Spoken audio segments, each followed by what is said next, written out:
Ya está. Entonces, ¿cuáles son los objetivos del día de hoy? Primero vamos a identificar las principales características propias del tejido gastrointestinal. Justamente acá vamos a ver cómo este sistema se divide en capas mucosa, submucosa, muscular y serosa. Y por último vamos a reconocer las funciones propias y asociadas a cada segmento del tracto gastrointestinal y las células que lo componen. Es muy, digamos, este tipo de sesiones, ¿no? Cuando hablamos de sistema respiratorio, sistema digestivo, etcétera, ayudan bastante, digamos, a hacer un conglomerado de todo lo que hemos visto, porque básicamente la mayor parte de cosas que voy a estar, digamos, diciendo a lo largo de esta ponencia, ya son como que ciertos conceptos básicos que ya han visto en la parte de tejidos fundamentales como tal. Aunque no lo crean, tienen que los cuatro tejidos fundamentales porque eso lo van a ver en todo. Y justamente en base a ellos, entender sistemas es mucho más sencillo, ¿no? Netamente van a haber ciertas variaciones, digamos, en cuanto a la histología, la morfología histológica, la fisiología de por sí algunas células que vamos a repasar también en la parte digestiva, pero en sí las características propiamente de este tipo de tejidos fundamentales se mantienen, ¿no? E incluso justifica por qué algunos órganos tienen esas distintas funciones que desempeñan. Entonces, el día de hoy, esófago, estómago, intestinos, tanto intestino delgado como colon, ¿no? Ahora sí, empecemos. Vamos a ver un poco lo que es la vista general del tubo digestivo. Acá un gráfico bien bonito del Kersenbaum que lo logra esquematizar a la perfección. Entonces tenemos todo esto lo que es el tracto digestivo, todo lo que vamos a ver el día de hoy. Hemos dicho que tiene cuatro capas, una mucosa, una submucosa, una muscular y una adventicia. Entonces, ¿qué características tiene cada una de estas capas? Yo en algún momento les habré mencionado, no sé si ustedes o en algún otro grupo, de que la mucosa se va a definir como aquella composición que hay entre el epitelio de revestimiento y la lámina propia. Ajá, lámina propia lo dije en la de tejido conectivo. Y tú recordarás que la lámina propia es un gran ejemplo de lo que es tejido conjuntivo laxo. Tú ya sabes que el tejido conjuntivo laxo hay un predominio de células por encima de lo que son las fibras, ya sean colágenas, reticulares o elásticas. Entonces, mucosa, funciones, paz. No lo confundas con la tinción, paz es otra cosa. Cuando me refiero a paz, es tanto la función de protección, de absorción y de secreción. En la lámina propia que vamos a encontrar glándulas con vasos sanguíneos y vasos linfáticos. Acá entra a tallar bastante lo que es el sistema linfático como tal. Vamos a ver esta palabra llamada GALT, que en inglés se traduce como tejido linfoide asociado al tubo gastrointestinal como tal, ¿no? Y justamente acá en la mucosa se agrega una pequeña subcapa más, que es propia del tubo digestivo porque no se encuentra en otra parte, que vendría a ser la muscular de la mucosa, o la mucosae muscularis, algo así creo que se llamaba así, no entiendo una palabra bien rara, que en sí hace referencia a músculo liso, pero que va a tener como que cierta diferencia con lo que es la muscular externa, ¿no? Entonces, de la mucosa, más abajo, ¿quién sigue? La submucosa. ¿Qué encontramos acá? Ajá, tejido conjuntivo denso irregular, porque tú ya sabes que el regular solo lo encuentras en tres lugares especiales. Yo te enseñé ahí la mnemotecnia, mira tu teclado ahorita, mira la barra espaciadora, ¿qué botón tienes al lado derecho? El Alt-GR, ¿no? Entonces, el Alt hace referencia a la aponeurosis, la L a los ligamentos y la T a los tendones, y GR por regular, ¿no? Entonces, solo hay tres tejidos o tres zonas donde hay tejido conjuntivo denso regular. Todo lo demás es irregular. ¿Qué más hay en la submucosa? Vasos sanguíneos, vasos linfáticos, plexos nerviosos hacia la mucosa y muscular, ¿no? Justamente acá, ya hablando de lo que es la parte de inervación, en la submucosa encontramos el plexo submucoso de Meissner. Entonces ahí un poco el nombre como que te da un poco de luces, ¿no? Se va a inervar toda la zona de la mucosa, de la submucosa, disculpa. Luego, en la parte muscular vamos a encontrar tanto haces musculares circulares o longitudinales, igualmente son músculo liso, solo que acá va a haber una diferencia. Mientras en esta subcapa de muscular de la mucosa, es netamente músculo liso como tal que está recubriendo la última parte de la mucosa, en la muscular, o también llamada la muscular externa, vamos a encontrar el plexo mientérico de Auerbach, que es el que se encarga de inervar estas fibras musculares lisas y desencadenar los movimientos peristálticos, ¿no? El peristaltismo, el movimiento para que el bolo alimenticio, luego el quimo, el kilo puedan pasar a través de todo el tubo gastrointestinal como tal. Y luego vamos a tener acá algo bastante preguntado, en algunos momentos como que lo toman como sinónimos, pero no es tanto así, ¿no? Uno se tiene que preguntar siempre cuál es la diferencia entre adventicia y serosa, y es bastante básica, y espero que lo puedas apuntar por ahí. Adventicia es el tejido fibrocolagenoso, retroperitoneal principalmente, que contiene vasos sanguíneos y nervios. Repito, adventicia es aquel tejido fibrocolagenoso o denso irregular, como le quieras decir básicamente, retroperitoneal principalmente, que contiene vasos sanguíneos y nervios, ¿no? O sea, el VAN básicamente. Luego tenemos a la serosa. La serosa se define como una capa fina de tejido conjuntivo laxo. Entonces acá hay una diferencia, ¿no? La adventicia es denso y regular, la serosa es tejido conjuntivo laxo y que va a estar cubierto la serosa por el mesotelio. Tú ya conoces que el mesotelio vendría a ser aquel tejido epitelial simple plano que está recubriendo las principales cavidades del cuerpo. Y como estamos hablando de esófago, estómago, duodeno, bueno, principalmente estómago y duodeno como tal, son órganos abdominales, están cubiertos de ¿qué? Peritoneo, ¿no? Justamente esa vendría a ser un poco la razón, ¿no? Entonces, estas son las principales diferencias cuando hablamos de las cuatro capas que componen al tubo digestivo: mucosa, submucosa, muscular y adventicia serosa, ¿no? En este caso, como hemos visto, la serosa, que es mesotelio, cavidad abdominal, estaríamos hablando a partir del estómago en el duodeno en adelante. En cambio, la adventicia sí la encontraremos en dónde, en el esófago, porque no es un órgano abdominal como tal. Sigamos. Entonces, ¿qué más tenemos? Ahora hablemos del esófago como tal. A ver, el esófago se define como un órgano túbulo muscular, cilíndrico fijo, que une a la faringe con el estómago, es decir, sí te va a encargar básicamente de la conducción de los alimentos, ¿no? Entonces acá tenemos una imagen, un tricrómico de Mason, en el que podemos identificar ciertas cosas, ¿no? Por ejemplo, la parte más interna hace referencia ¿a qué? Al epitelio, y el epitelio tú sabes que forma parte ¿de quién? De la mucosa. Luego, debajo del epitelio, un poquito más abajo pegadito, ¿quién está? La lámina propia. Y debajo de la lámina propia, ¿quién está? La muscular de la mucosa. Esas tres forman ¿a quién? La mucosa como tal del tubo digestivo. Debajo, ¿quién más va a estar? La submucosa. Luego va a estar, bueno, en este caso la G hace referencia a glándulas. Luego, ¿qué más va a estar? La submucosa, acá tenemos las haces musculares lisas, justamente que están componiendo el esófago, y por último, un poco lo que viene a ser la adventicia, ¿no? Entonces, la mucosa, en este caso el epitelio, ¿qué epitelio corresponde al esófago? Un EPPNQ. Acá sí tienen que manejarse bastante con las abreviaturas, ya que no se repite todo el nombre como tal porque es bastante largo, es decir, epitelio poliestratificado plano no queratinizado.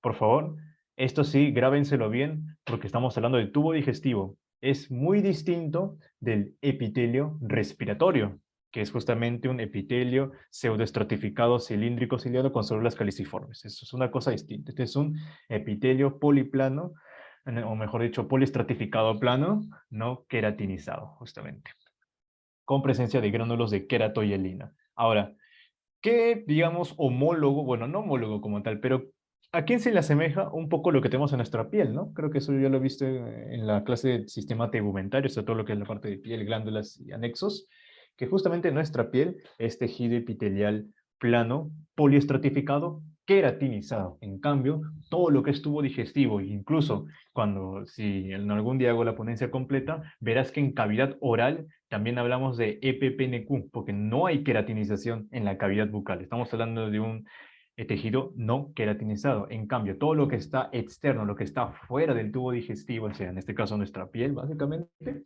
sí tiene queratina, ¿no? Porque tiene la función de protección como tal. Tiene sentido de que no tenga queratina porque justamente como es una zona en la cual está altamente lubricada y en la cual tiene que haber un correcto pasaje de los alimentos, la queratina como que generaría ese tipo de fricción, ¿no? A menos yo siempre me dejo llevar por esa lógica para decir que es no queratinizado todo lo que es esófago, cavidad bucal y los demás órganos internos, y decir que es queratinizado en la parte más externa, ¿no? Básicamente. Ahora, ¿qué otras características hay en la mucosa? En la lámina propia hay presencia de ¿qué? Glándulas. Glándulas esófago-cárdicas o también llamadas glándulas seromucosas. Justamente esófago-cárdicas porque tú ya por anatomía sabes que la conexión del esófago con el estómago es justamente en el punto inicio de este último, que es el cárdias, esófago cárdicas. Y la muscular de la mucosa vendría a ser fibras musculares lisas en disposición longitudinal. Ahora, en la submucosa que encontramos, como ya te dije, denso y regular, glándulas esofágicas, mucosas puras, y el pleso submucoso de Meissner, ¿no? E incluso en el extremo distal, es decir, digamos que tienes todo el esófago de aquí arriba hacia abajo. En la parte más distal, en la parte más baja, en la parte caudal, encontraríamos plexos venosos submucosos como tal, ¿no? ¿Y por qué es importante resaltar esto? Si bien ahorita estamos en ciencias básicas, yo quiero que también vayas haciendo esa pequeña relación, esa pequeña conexión con lo que son ciencias clínicas, porque justamente estos plexos venosos submucosos van a empezar a dilatarse y generar las famosas varices esofágicas, ¿no? En un contexto, por ejemplo, de hipertensión portal. Ahí te lo dejo para que lo investigues, pero porque no es el tema del día de hoy. Pero es importante notar todas estas características anátomo-histológicas. Ahora, En la muscular, ¿qué hay? Tenemos el famoso cile, es decir, una capa circular interna y una longitudinal externa, ¿no? ¿Y cómo está inervada la muscular externa por el plexo mientérico de Auerbach? Ahora, incluso en el esófago hay que hacer una pequeña distinción en tercios, y es que el tercio superior está conformado a predominio del músculo de tipo esquelético, es decir, músculo voluntario. En la parte media es un mix tanto del esquelético como el liso, y el inferior ya es netamente liso, ¿no? Básicamente. Ahora, acá tenemos una imagen un poco también de un corte, en donde identificamos las cuatro zonas, ¿no? La mucosa, vamos a observar un poco lo que es el epitelio. Miren acá, bueno, no se logra observar muy bien, pero se ven las distintas capas, es decir, es poliestratificado, las células aplanadas, es plano y no tiene queratina como tal, ¿no? Epitelio plano, poliestratificado, no queratinizado. Y si hacemos otro tipo de zoom o incluso otro tipo de tinción, podríamos incluso identificar los pequeños gránulos de queratohialina. En la parte digamos, un poco más pegada, esto de acá sería que la lámina propia, en donde hay un predominio y justamente de los puntitos de células por sobre lo que son las fibras. Y luego tendríamos lo que es la muscular de la mucosa, que es justamente estas haces de fibras lisas longitudinales, ¿no? Todo esto de acá, mucosa. Debajo de la mucosa, la submucosa que encontramos, lo que vendría a ser las glándulas, ¿no? Y las glándulas, tú ya sabes que son glándulas exocrinas, como buenas glándulas exocrinas tienen su conducto en donde van a desembocar todo su tipo de secreciones, disculpen, ¿no? En el caso de glándulas mucosas puras, si estamos hablando de la parte submucosa, o si estamos en la parte más distal, lo que vendrían a ser las glándulas esofagocárdicas en la mucosa. Hay que hacer esas distinciones, chicos. Y por último, la muscular externa, ¿no? Que viene a ser el famoso cile. Ahora, tenemos acá otras imágenes para poder identificar. Justamente cuando hablamos de la parte de sistemas, ya no es tanto teórico, ¿no? O sea, ya no hay que describir mucho las células, sino que hay que observar e incluso plasmar lo que yo tengo acá en teórico en imágenes. Por eso es que hoy día de hoy van a ser full imágenes para que puedas entender un poco mejor tu ojo. Igualmente, mira, epitelio, ya sabes que epitelio es EPPN. ¿Qué está debajo del epitelio? Lámina propia, predominio de células por lo que son las fibras. Por lo tanto, en ese tejido conjuntivo de tipo laxo. Y debajo de la lámina propia, la muscular de la mucosa. ¿Quién está debajito? La submucosa. ¿Quién inerva las glándulas de la submucosa? El plexo submucoso de Auerbach. Luego tenemos aquí en abajo a la muscular externa. ¿Quién inerva al cile? En este caso, plexo mientérico de Auerbach. Y como te dije, el esófago tiene una adventicia, pero los demás órganos, como el estómago y los intestinos, estamos hablando de serosas, por ser órganos peritoneales. Sigamos, a ver, ¿qué más tenemos por acá? Una aplicación clínica que digamos, se menciona bastante, ¿no? Cuando hablamos de esófago como tal, que vendría a ser el famoso esófago de Barrett. Entonces, vamos a comparar un poquito, ¿no? Si bien esto es algo de patología y es como que ya palabras mayores, es importante siempre hacer la distinción. Mira un epitelio normal. Mira cómo está formado el epitelio esofágico. Tenemos esta parte de acá, cómo está la lámina propia, cómo está la submucosa, etc. Ahora, vamos a comparar esto de aquí con esta imagen de acá. Claramente tú y observas como que hay cierto desorden, ¿no? O sea, ya no hay esa uniformidad que estábamos observando al inicio. Y es que justamente en el esófago de Barrett hay un proceso interesante que ya lo van a estudiar más a profundidad en patología, pero que es necesario que sepan, y es que hay una transición, por así decirse, ¿no? Hay una transformación del epitelio. En este caso, este EPPNQ sufre una reacción de metaplasia, es decir, va a cambiar, va a transformarse en otro. Y va a conformarse en un epitelio simple cilíndrico, también llamado epitelio monoestratificado cilíndrico, como se puede observar en esta imagen de acá. ¿No? O sea, comparemos de nuevo. Mira acá. Mira todas las capas de, en este caso, tejido epitelial, ¿no? Un epitelio plano, poliestratificado. Pero luego observamos este esófago de Barrett y mira cómo están el epitelio, ¿no? Mira, son células alargadas, ya no estamos viendo que son varios niveles, sino que es solo uno, una metaplasia de EPPNQ en epitelio simple cilíndrico, el famoso esófago de Barrett. ¿Qué sucede en qué? En respuesta a un prolongado reflujo gastroesofágico en contexto de una enfermedad por reflujo gastroesofágico, ¿no? Que son dos cosas distintas. Y esto genera un alto riesgo de ¿qué? Adenocarcinoma. Pero hasta aquí lo dejo porque esos son temas de patología y ya lo va a hacer más adelante. Pero igual es importante que lo sepas y que también puedas investigarlo por tu cuenta. Sigamos, vamos ahora con el estómago. Ya hemos pasado de la parte distal del esófago hacia la entrada del mismo que vendría a ser el cardias. Y antes de pasar al cardias tenemos a la unión gastroesofágica. En la unión gastroesofágica, disculpen, encontramos esto. Tenemos tanto en este caso, la mucosa propia del esófago, tú ya puedes identificarlo. ¿Por qué? Porque es poliestratificado plano, y las diferencias de la mucosa de quién? Del estómago, ¿no? O sea, acá prácticamente ves una diferencia bastante clara. Ves acá que no hay tantas glándulas, en cambio acá sí, mira, glándulas en la mucosa, sí, bastante criptas, como se puede observar aquí. Incluso si hacemos mayor aumento, ya no veríamos un epitelio simple, digamos, ya no veríamos un epitelio poliestratificado plano, sino un simple cilíndrico, que es lo que sucede justamente acá. En la unión gastroesofágica hay una transición del EPPNQ en un epitelio monoestratificado cilíndrico. ¿Qué más observamos acá? Mira, un pequeño zoom. Justamente en la superficie de esta unión gastroesofágica encontramos que hay las famosas criptas gástricas. Mira acá, cripta gástrica, que van a formar como que un tipo de cáliz mucoso, ¿no? Que es lo que va a dar lugar a qué? A las famosas glándulas que encontramos a nivel del estómago. Entonces, esa pequeña distinción, ¿no? De este lado derecho, ¿qué tenemos? Tenemos al esófago, porque poliestratificado plano no queratinizado. Y al lado izquierdo, ¿quién tenemos? Esta conformación de tipo glandular con bastantes criptas, con estas foveas, ¿no? Que están llegando hacia abajo. Eso vendría a ser estómago. Identifícalo muy bien. Sigamos. Estómago vendría a ser definido como ¿qué? Un reservorio muscular, o también llamado una dilatación del tubo digestivo entre el esófago y la parte de los intestinos, ¿no? Justamente la primera porción del intestino delgado, el famoso duodeno. Y acá también se va a seguir la misma disposición: capa mucosa, capa submucosa y capa muscular externa, y ajá, capa serosa. Ya no estamos hablando de una adventicia que era ese tejido fibrocolagenoso, no, no, estamos hablando de una capa serosa, que es ese tejido conjuntivo laxo que está rodeado ¿por quién? Por mesotelio. Ahora, ¿qué hay en la mucosa del estómago? Acá sí va a haber un poco más de descripción y de fisiología para que se vaya entendiendo. En la mucosa, como mencionamos, hay un epitelio monoestratificado cilíndrico mucosecretor y con criptas gástricas. Acá tenemos una imagen un poco de la macroscopía, ¿no? El esófago, la entrada que es el cardio, acá estaría justo la unión gastroesofágica. Tenemos acá el fundus, tenemos un poco acá lo que es la parte del antro, el píloro y por último el duodeno, ¿no? Creo que el día de ayer con el compañero Paul de anatomía ya les mencioné que hay distintas formas incluso de poder clasificar, digamos, no clasificar, sino, claro, clasificar, ¿no? Las secciones de los órganos abdominales, ¿no? Entonces, en este caso esto es una definición un poco más anatómica como tal. Y vamos a hablar a nivel histológico también. Acá tenemos las famosas rugas, ¿no? Que se forman o que se pueden observar a nivel del estómago. Las rugas vendrían a ser como que estas pequeñas prolongaciones que hay a nivel de la mucosa estomacal, como se puede observar en esta, como si fuese o como si estuviese emulando una vellosidad, ¿no? Pero no es una vellosidad como tal.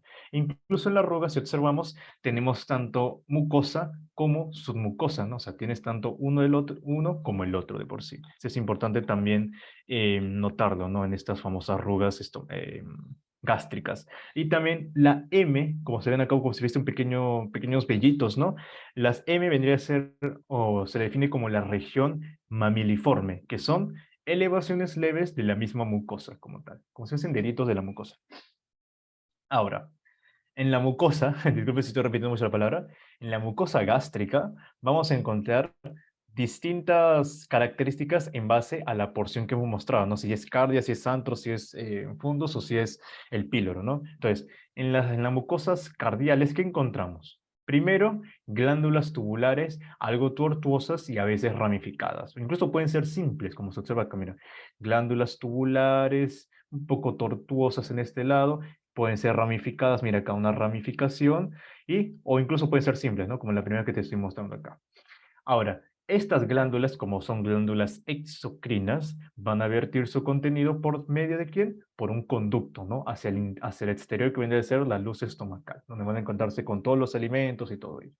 Acá también se puede observar un poquito, ¿no? Como se pueden ver estas famosas criptas, que son las glándulas. Mira, acá tenemos una cripta, una fovea, y acá un poco lo que son las células que la están componiendo, ¿no? Y incluso hay una diferenciación, ¿no? De la parte superior de estas criptas y de la parte inferior como tal.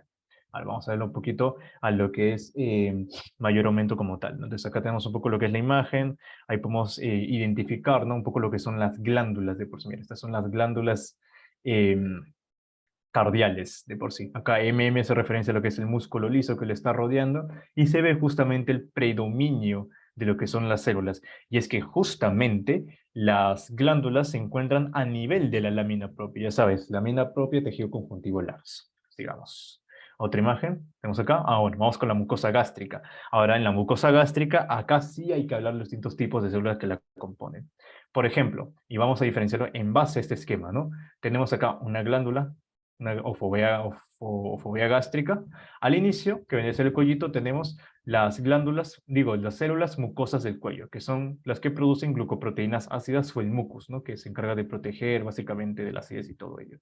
Luego, un poquito más abajito, en el nivel del cuello también tenemos aquí las células parietales u oxínticas, tienen el mismo nombre. Ya sabes que las parietales se encargan de qué? Sintetizar ácido clorhídrico y el factor intrínseco de Castle. Ya sabes que el ácido clorhídrico es importante para generar ese pH ácido de alrededor 2 a 4 que hay en el estómago para poder eh, digerir los alimentos, y el factor intrínseco para facilitar la absorción de la vitamina B12 a nivel del hígado, ¿no?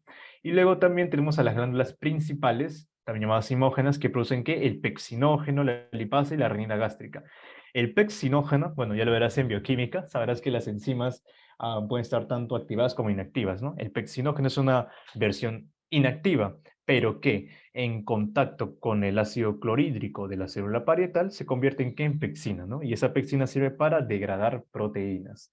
Luego, más abajito que tenemos a las células enteroendocrinas que van a producir hormonas, como puede ser la histamina, la serotonina, el péptido intestinal vasoactivo y la colecistoquinina, ¿no? Importantísima esta última porque se encarga de qué? La contracción de la vesícula biliar, lo cual facilita la liberación de la bilis para la digestión de las grasas y todo. Emulsificación de las grasas, discúlpame. Y por último, células madre, que se encuentran también a nivel del cuerpo como tal, que, o incluso también a nivel, se habla de que se encuentran en el cuello, ¿no? Pero acá en el cuadro lo ves como en la parte de la base y todo ello. Sigamos, sigamos. Acá tenemos también otra imagen en la cual podemos identificar, ¿no? Lo que vendría a ser lo que viene a ser esta conformación, ¿no? Acá tenemos a las células mucosas superficiales, y se dice mucosas superficiales porque van a producir el mucus, y el mucus, cuando tenemos a la hematoxilina eosina, se ve así clarito como tal. En cambio, las serosas se ven un poco más basofílicas, por así decirse. En la parte N, que se referencia a NEC por cuello, tenemos a las células parietales, que la vas a encontrar un poquito más intensas, por así decirse, ¿no? Vamos acá a ver si es el tema que tengo. Ah, bueno, creo que esa es la única. Acá tenemos acá un poco lo que son las células principales, y acá también un poco lo que estamos observando, ¿no? Mira acá, célula parietal. No sé si lo logras observar bien, pero mira la tensión que tiene. Es una tensión un poco más intensa, por así decirse. Uy, mi batería. Es que se me muere mi laptop cada rato. Acá, ¿no? Disculpa, acá. Célula parietal. Creo que lo observes muy bien, que lo identifiques. Es una tensión un poco más intensa, un poco más basofílica, como se puede observar aquí. Sigamos. Ahora, tenemos acá la unión cardiofúndica, o sea, la unión entre el cardias y el fundus. Acá tenemos, se puede observar un poco lo que vienen a ser las glándulas como tal, como están conformando las células, un poco lo que vendría a ser también las células parietales, como te comenté, mira, la tensión que obtienen a diferencia de las demás es un poco más intensa, un poquito más oscura, a diferencia de las que son tensiones mucho más claras como tal. Ahora, ¿qué más tenemos en la mucosa a nivel del píloro? O sea, prácticamente la salida del estómago. En este caso encontramos glándulas enrolladas, tubulares, contorneadas y ramificadas, que están conformadas por células G que producen ¿qué cosa? La G de Gastriner, y células con gránulos de lisozima, que vendría a ser una sustancia bactericida, ¿no? Entonces, fositas gástricas, glándulas pilóricas, muscular de la mucosa, submucosa, etcétera, ¿no? Sí, estamos todavía, ¿qué? En la mucosa. Y en esta tinción de histoquímica se le da como que cierto reactivo, el cual va a hacer contacto netamente con las células G, porque van a reconocer a qué? A la gastrina, ¿no? Es decir, las vesículas que contienen gastrina se van a teñir este color naranjita, ¿no? Y eso te identifica, mira, células G en el estómago. Ahora sí, sigamos con la parte de la submucosa. ¿Qué encontramos? Te lo repito, plexo submucoso de Meissner. Y en la parte muscular, ¿quién está? Plexo mientérico de Auerbach. Pero acá cambia un poco lo que es la disposición de las fibras musculares lisas. En el esófago, era el cile, circulares internas y longitudinales externas. En el estómago varía un poco más. En este caso vamos a tener un poco lo que son las longitudinales en la parte externa, disculpa, la longitud es la parte interna, las circulares en la parte intermedia y las oblicuas en la parte interna como tal, ¿no? O externa, disculpen. Esta es un poco la disposición, pero que no es constante, o sea, no hay una constante disposición en la parte muscular externa del estómago. Ahora, ¿qué más podemos comentar de acá? Mira un poco esta imagen. Tenemos muscular de la mucosa, Y tenemos acá la lámina propia donde estaban todo lo que es las glándulas como tal que observamos, ¿no? Luego acá tenemos la submucosa, donde vamos a encontrar, por ejemplo, acá un poco lo que son un pequeño de criptas, vasos sanguíneos, tejido adiposo, y acá ya un poco último lo que vendría a ser la muscular externa, ¿no? Que vendría a ser ya la disposición un poco y variable de por sí, entre fibras longitudinales, circulares u oblicuas. Y acá tenemos a lo que es la región pilórica, ¿no? Como pasando de este tipo de vellosidades hacia un epitelio ya netamente que forma este tipo de vellosidades, pero ya estamos hablando de las intestinales como tal, ¿no? Que es lo que estábamos viendo anteriormente. Ahora sí, pasamos a intestino delgado. La verdad, como les digo, es una ponencia bastante, bueno, no tan corta, pero sí estamos como que repasando al menos todos los tejidos fundamentales, eso espero. A ver, intestino delgado, vamos con la primera porción, duodeno. ¿Qué hay en la mucosa del duodeno? Primero, ¿qué tipo de tejido es? O mejor dicho, epitelio. Epitelio monoestratificado cilíndrico, o como quiere decirle, epitelio simple cilíndrico, lo mismo. Con chapa estriada y células caliciformes. Ajá, acá está cambiando un poco la cosa. La chapa estriada, o también llamado ¿cómo se llama esta cosa? Bueno, ya se me acaba de ir el nombre, es un sinónimo también que sí es la chapa estriada, pero va a hacer referencia a cierta característica histológica de este tipo de tejido, ¿no? Y es que tú recordarás, por la clase de tejido epitelial, de que el epitelio tiene ciertas modificaciones apicales, ¿no? O mejor dicho, especialidades apicales, como podrían ser estereocilios, cilios y las famosas microvellosidades. Entonces, el conjunto de microvellosidades de manera microscópica te van a formar esta chapa estriada, ¿no? O borde en cepillo, ahí está, ya me acordé, o borde en cepillo. Y eso, conforme se vayan juntando más y más, forman una vellosidad intestinal. Ojo con este detalle, ¿eh? Microvellosidades, chapa estriada o borde en cepillo, finalmente vellosidad intestinal. Pero la vellosidad intestinal hace referencia a otras estructuras, ¿no? Que es importante notar. Y es que dentro de la misma vellosidad encontramos vasos sanguíneos y el famoso vaso quilífero, ¿no? Que es un vaso linfático que transporta la linfa hacia lo que es el sistema linfático per se, ¿no? Y las microvellosidades, ¿por qué son importantes? Porque aumentan la superficie de absorción. Acá tenemos la unión gastroduodenal. Podemos observar un poco lo que es la transición, ¿no? Mira, justamente la parte del epitelio simple cilíndrico se sigue observando acá, pero acá ya observamos un poco lo que es la pérdida de las glándulas caliciformes, o mejor dicho, la aparición de glándulas de células caliciformes como tal, ¿no? Acá en esta zona acá. Estos puntitos blancos, células caliciformes, caliciformes, caliciformes, caliciformes, ¿no? Entonces, ahí hay la diferencia con lo que viene a ser el tejido gástrico, o sea, la diferencia entre la parte gástrica con la parte duodenal netamente del intestino. ¿Qué más hay acá? Las famosas criptas de Lieberkühn. Las criptas de Lieberkühn son glándulas, como las criptas gástricas, ¿no? Que hemos visto anteriormente. Son glándulas tubulares simples desde la muscular de la mucosa hasta la luz intestinal. Y dentro de estas criptas tenemos a estas famosas células, como si fuesen clara de huevo. Bueno, no voy a usar esa comparación ya que clara de huevo vendría a ser la de Sertoli, así que olvida lo que acabo de decir. Estas células que tienen esa apariencia, ¿no? Similar, parecido. Estas son las famosas células o mejor dicho, estas son las células M, que tienen una función más que todo defensiva como tal, y luego tenemos a las células de Panet. Estas células de Panet que se encuentran un poquito más delgaditas como tal, que es en que van a producir estos gránulos de lisozima, ¿no? Que también tienen una función de tipo bactericida como tal. Uy, ¿qué pasó con la animación? Bueno, en el duodeno también en la mucosa encontramos distintos tipos de células. Tenemos enterocitos, que son las clásicas, es decir, las células con microvellosidades cilíndricas altas. Las células caliciformes, que son glándulas unicelulares exocrinas, ojo con ese detalle, que van a producir la homocina. Las células de Panet, que van a regular la inmunidad intestinal y la microbiota.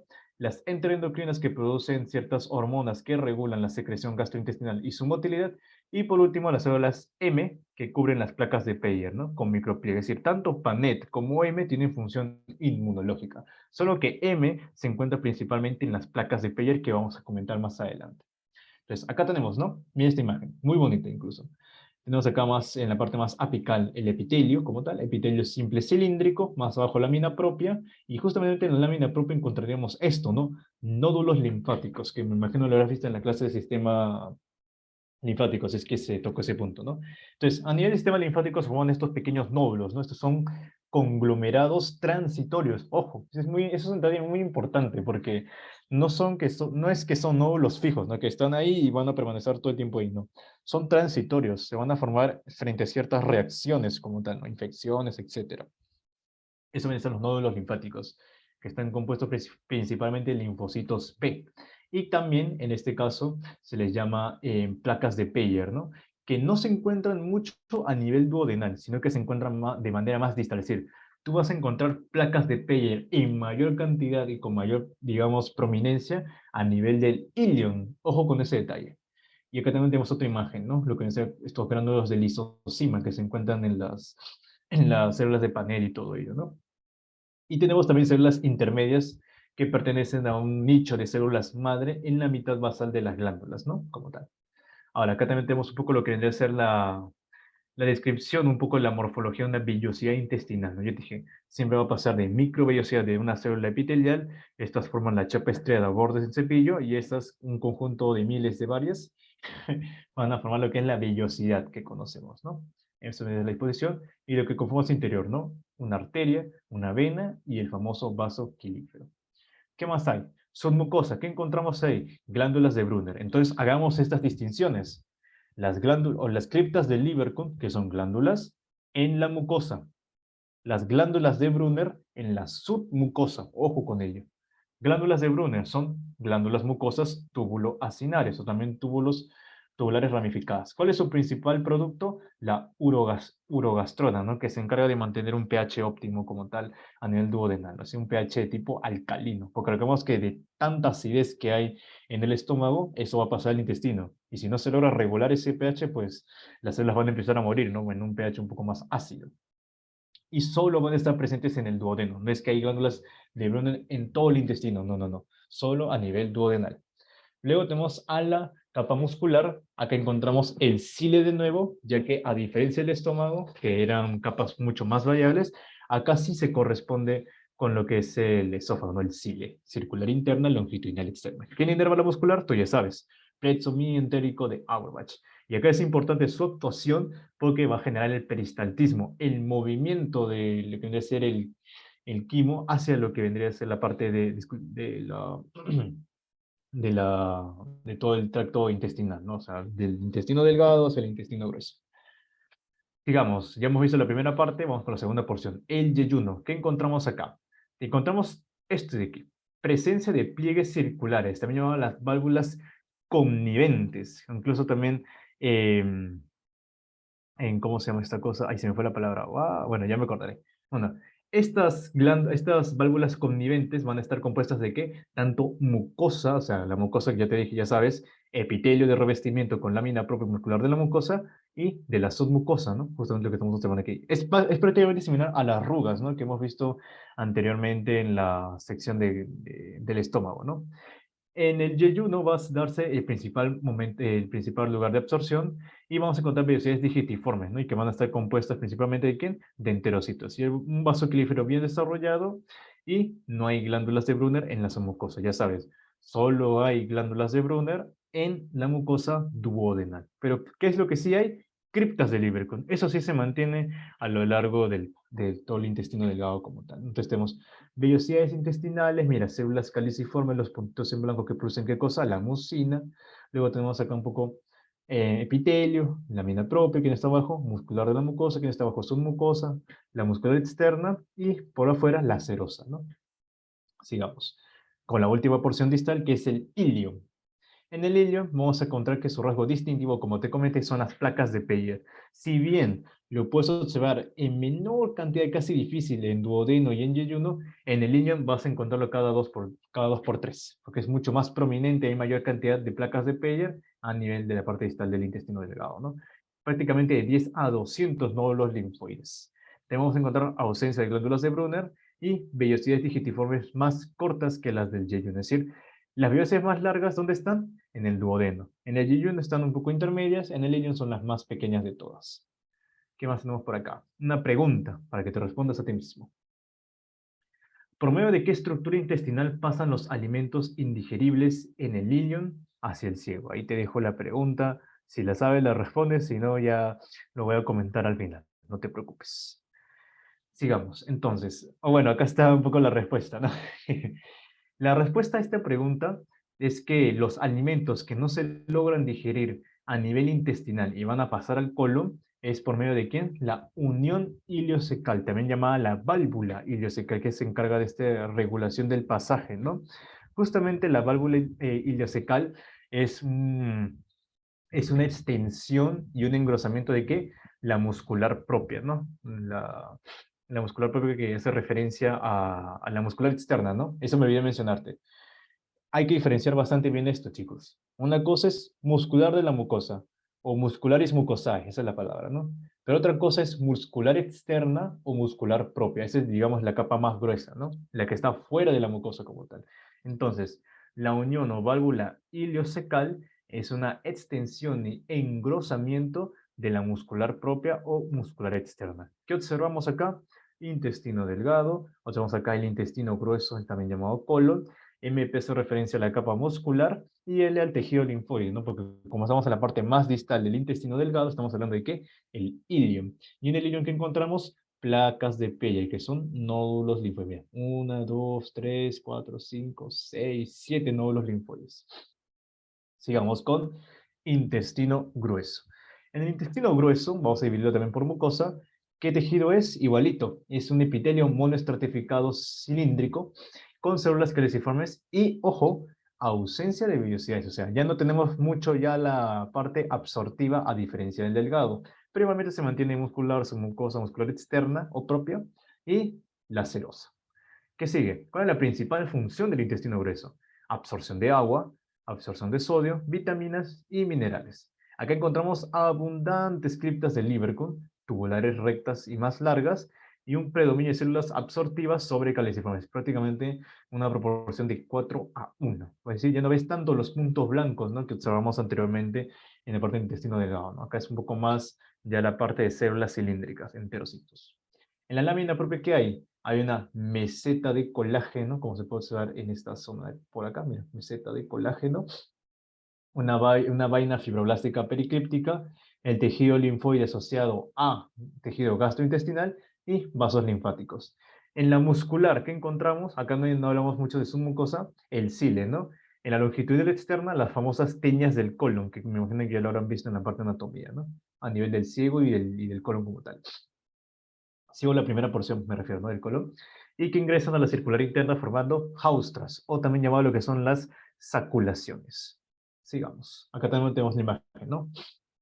Teñas del colon, las famosas haustras, y acá un poco lo que son los pliegues, ¿no? O sea, los pliegues que se están formando en el interior como tal, que son como que pequeñas proyecciones dentro de la, ¿cómo se llama? De la superficie interna de lo que es el intestino grueso. Uy, ¿qué fue? Allá, sigamos.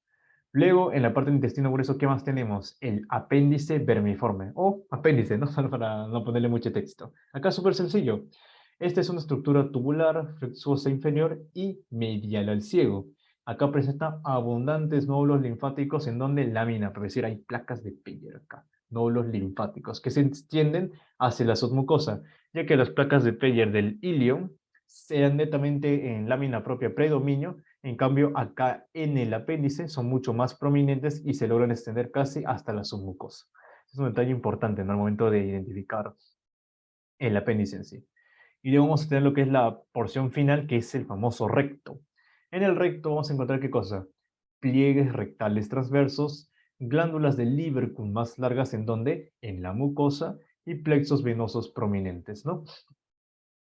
Mira esta imagen, pliegues rectales transversos, acá tenemos un poco ya comienza en la parte recto y finaliza con lo que es el conducto anal que vamos a comentar a continuación. Uy, se me fue la animación. Tenemos primero antes la unión anorrectal, que es una zona de transición brusca entre el epitelio monoestratificado cilíndrico con el epitelio plano estratificado del conducto anal. Es decir, acá ya volvemos de simple hacia lo que es el poliestratificado. Mira esta imagen. Todo esto de acá vendría a ser que la parte del colon, ¿no?, la parte distal del colon, es un epitelio simple, cilíndrico. En cambio, mira, de acá, pum, corta de frente y mira esta parte de acá, epitelio plano poliestratificado. La U hace referencia a qué, no al equipo, sino a la unión anorrectal. Ahora, De la unión anorrectal pasamos ¿a qué? Al conducto anal, que es el que se encarga de transportar las heces para su posterior eliminación. En el conducto anal igualmente vas a tener mucosa y todo ello, pero van a ver, o mejor dicho, hay que dividirlo en zonas. Tenemos primero la zona colorectal, que va a poseer el epitelio del colon, justamente, ¿no? El monoestratificado cilíndrico. Luego una zona de transición anal, que es justamente ATZ, que constituye la zona de transición epitelial, la línea pectínea como tal, ¿no?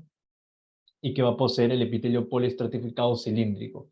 Y por último, la zona escamosa, en donde ya hablamos del epitelio poliestratificado en plano, ¿no? Que es continuo a la piel perianal. Y se condice un poco, ¿no? O sea, tú ya sabes que la piel, la parte del sistema tegumentario, es epitelio plano poliestratificado queratinizado. En cambio, acá en la zona escamosa, incluso escamosa, ¿no? Hace un poco referencia a lo mismo. Hablamos de un epitelio poliestratificado plano, como tal, no tanto queratinizado, o se habla de una paraqueratinización. Ahora, otro detalle importante del intestino grueso que comentar, que hay presencia de glándulas anales que se extienden en su mucosa y en la muscular de la mucosa. En esta imagen no se logra observar muy bien estas glándulas. Vemos columnas anales de 8 a 10 que terminan en una válvula y acá una visión un poco más aumentada, ¿no? Epitelio simple cilíndrico del colon, epitelio estratificado cúbico, es decir, prácticamente una transformación, ¿no? Disculpen, esta acá son de transición anales, epitelio poliestratificado en cúbico. Y por último tendríamos el plano, ¿no? Que corresponde a la zona escamosa o la parte más externa, ¿no? Del conducto anal. Ahora, esta división del conducto anal en porciones es importante, ya que va a haber como que ciertas patologías, principalmente lo que son neoplasias, que aparecen en determinadas regiones, ¿no? Por ejemplo, ya has visto ya la primera, ¿no? En la zona colorectal es común observar el desarrollo de ¿qué? Adenocarcinomas colorectales. Por otra parte, en la zona escamosa es común observar carcinomas de tipo epidermoides, porque está más cerca que a la epidermis. En cambio acá, adenocarcinoma colorectal, porque está más cerca a quién, al colon. Entonces es importante tener esta división de tipo esquemática, ¿no? O mejor dicho, por regiones de que el conducto anal. Y bueno, chicos, ha sido una ponencia corta, no los he querido cansar. Espero que les haya gustado y si tienen alguna duda, acá con gusto para poder responderlas y ayudarle en la medida de lo posible, ¿no? Haciendo en todo caso para repetir algo que no haya quedado claro, porque como les comento, ¿no? Este tema de histología del sistema digestivo es netamente aplicativo de todo lo que han visto en tejidos fundamentales. O sea, me han visto a mí repetir hasta el cansancio epitelios, vasos sanguíneos. Bueno, no hemos tocado mucho la parte nerviosa, pero sí la parte muscular, la parte de tejido conectivo. O sea, esos cuatro de ahí lo vas a ver en todo, pero entonces sistema respiratorio, sistema reproductor, digestivo, en todo, en todo. Entonces, es muy importante que repases los cuatro tejidos fundamentales y también que puedas repasar un poco bueno, no fisiología como tal, como curso, sino qué función desempeñan en distintas zonas. No sé, tú ya has visto qué función desempeña la célula G, las células parietales, las células principales, etcétera. Entonces, este es mi pequeño consejo para que puedan entenderlo mucho mejor. Bueno, si no hay más preguntas, chicos, nada más agradecerles como parte del Centro de Estudiantes de Medicina que les había mencionado al inicio. Muchas gracias por participar en estos introductorios. La verdad, esperamos que les haya sido sumamente provechosos, que hayan podido aprender. Ya los materiales van a estar siendo subidos a su respectiva carpeta. Y bueno, esperamos poder contar con su participación en próximas actividades que vamos a estar realizando en los próximos días, bueno, próxima semana básicamente, ¿no? Con el desarrollo de los cursos y todo ello. Y ya saben, cualquier duda que tengan, tienen los contactos de los ayudantes acá en las ayudantías, tanto ahí tenemos los de ADE, que es de Histología y Desarrollo Biológico Clínico, tienen los contactos de Anatomía y también el contacto de los chicos de la ayudantía de Bioquímica y de Biología Molecular, ¿no? E incluso tenemos más ayudantías que ya van a ver las actividades que hemos estado desarrollando a la par con ellos, ¿no? Para que los conozcan y puedan, digamos, participar de lo que ellos mismos hacen por su parte, ¿no? Entonces, chicos, voy a detener la grabación y conmigo